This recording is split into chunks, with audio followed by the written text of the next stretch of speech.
I'll just take it from you. If I stand close by her during that, would that work? It should be fine. Okay. Yeah.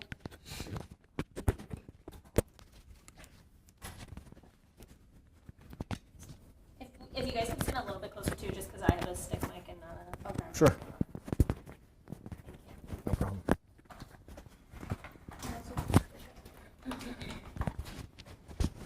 you want me to hold it for you? Sure. But you're not missing a shot or something. Am I putting that in your box? Sure. I'm gonna put this over here. You fix this. Sure. Okay.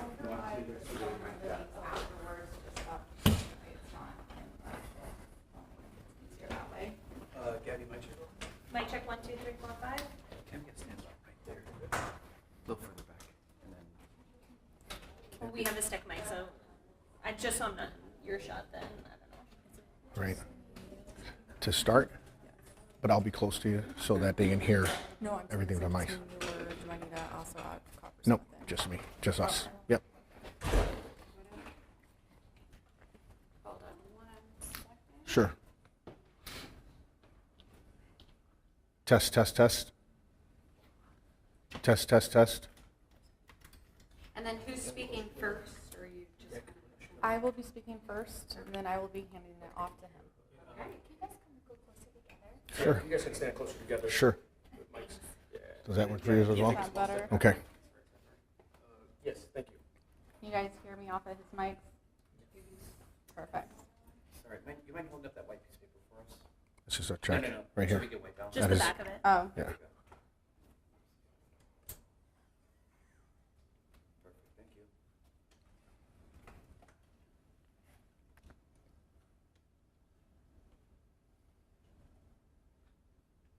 Are we all ready? I'm ready, whenever you're ready. Okay. okay. Good afternoon, everyone. We want to thank you for coming. The purpose of this press conference is to provide an update on a sexual and aggravated assault investigation within the city of Tempe. I'm Officer Kayla Jeanette Smith, and I'm one of the media relation officers. Currently here with me is Sergeant Ron Elcock.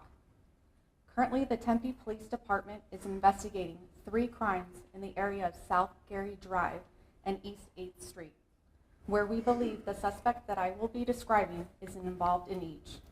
I will be going over each incident separately to include the description of the suspect at the time of the incident. September 15th. The description of the suspect is a black male, approximately 6 feet tall, thin build, shirtless, wearing blue jeans, with a light-colored face mask and black shoes.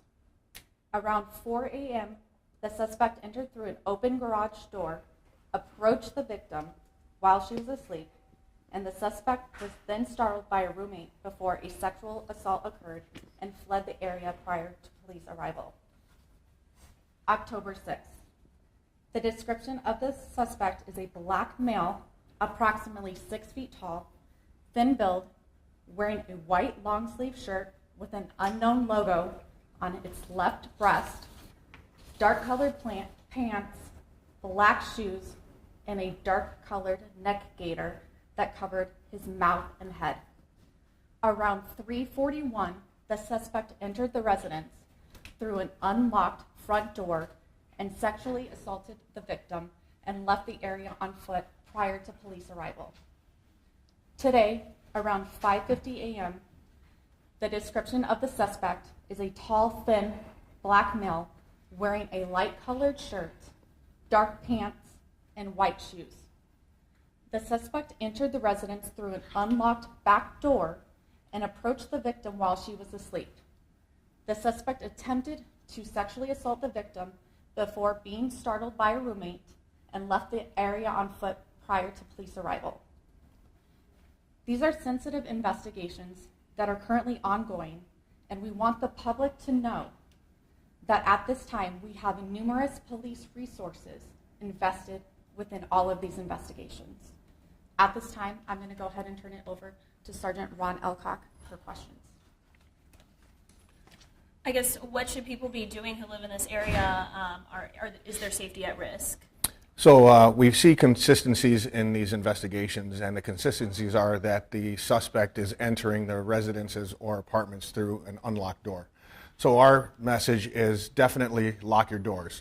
We want people to be safe, and apparently these incidents are occurring in this neighborhood, so having a locked door seems to be one of the ways that people can keep themselves safe. We want people to be vigilant, and we want people to see anything that appears that it may be out of place in the area or anyone lurking around the area that may match this description, and report that to us. We have put out a bulletin through Silent Witness. 480 Witness would be the number, and it's 480 Witness. I apologize, I don't have the numbers with me, but 480 Witness, we want people to call that number so that we can get tips that we can then follow up on. Were all the victims female, and were they all students at ASU? All of the victims were female, but not all of them were students at ASU. Did it all happen in that kind of townhome stretch of the neighborhood? They all happen in that immediate area, but not necessarily all in that townhome stretch. What was the neighborhood called? I'm not sure of the name of the neighborhood, but it's 8th Street and Gary in that area. Okay. And then what was the dates again of each crime? The first incident happened early Friday morning on September 15th. The second incident happened early Friday morning on October 6th. And the last incident occurred this morning at about 5:50 a.m. Was the first one, if you can mention again, was it a sex assault or attempted sex assault in that one? That one we're just considering it as assault. That's how we're investigating it at this time. So assault, then sex assault, and then attempted sex assault? Correct. Okay. Is there any fear that this person could be violent or continue going to more lengths to commit this crime?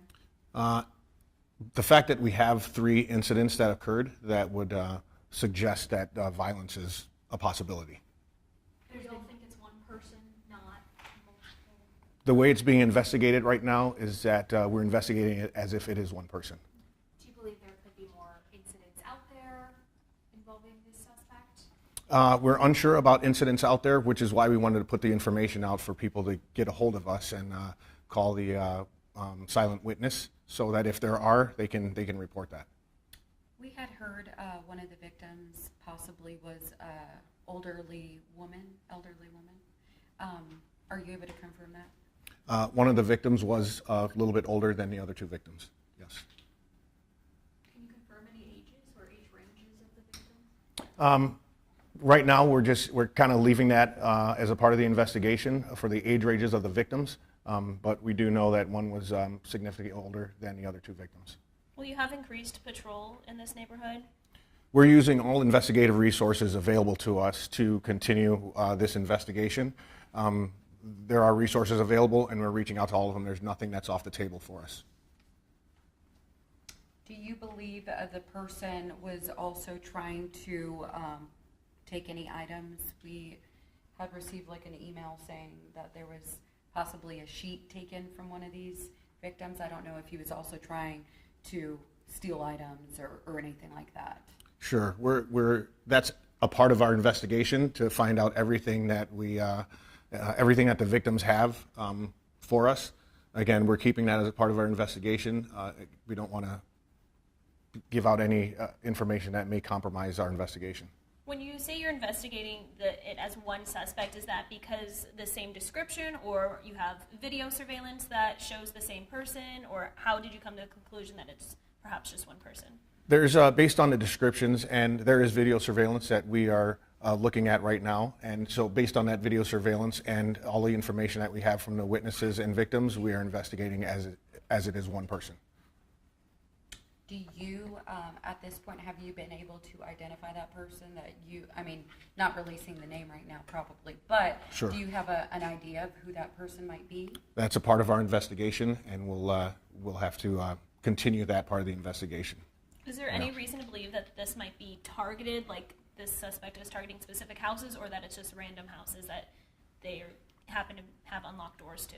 Again, that question is a good question. It's a part of our investigation to find that out as well. So one thing we really want to stress out to the public is I don't know if you noticed, a common trend was the individual is really targeting unlocked doors and open garages. So as a safety kind of tip and reminder for the general public is please, especially as it's getting darker earlier at night, make sure you close your garages and check and double check that your doors are locked, because this individual is not afraid to check multiple doors and check to see if they're unlocked. So, To follow up on that, obviously, anytime you hear something like this going on is alarming, right, to the public. Anything that you can say to kind of ease their minds right now, because that person is still out there. Sure. I would like the public to take comfort in knowing that we are going to stay steadfast in our investigative efforts, and we definitely want to bring justice to the victims that are out there. So for that reason, we'll be continuing the investigation the way we're doing it now. Is he breaking into cars, or is it homes only? If there's other things that he's also breaking into? Sure. We don't have any information at this time that he's been breaking into cars, but that's something that we will still investigate if that does happen. I don't know if you mentioned this already, but was there any relationship between the victim and the suspects, or do we know that yet? Still a part of our investigation, still early on for us. Sorry, one more question. I'm not sure if you mentioned this. I know you were giving some descripting factors of the suspect. We had heard that possibly the person might have been heard having a Middle Eastern accent. I don't know if that's something that people can, pick up on if they think they might know the person. The accent on the person is part of our investigation. We would be premature in saying what type of accent that it was, but it was reported that there was an accent, but we'd be premature in saying what type of accent that was. we want to thank everyone for coming. We are really asking for our community's help, which is why we have also asked for the assistance of silent witness, because we understand that some may feel more comfortable being a silent witness and providing information. Our top priority is keeping our community safe. We are asking again for our community's help. If you recognize, we have provided photos to you guys. If you recognize the individual in any of the photos or in the video provided, please reach out to Silent Witness and provide any tips that you may have. At the same time, again, we are encouraging people to take safety precautions. Locking your doors and keeping your garages closed is an essential step we can all take to enhance our personal safety and security. So thank you again all for coming and taking the time out of your day. We appreciate it. Thank you.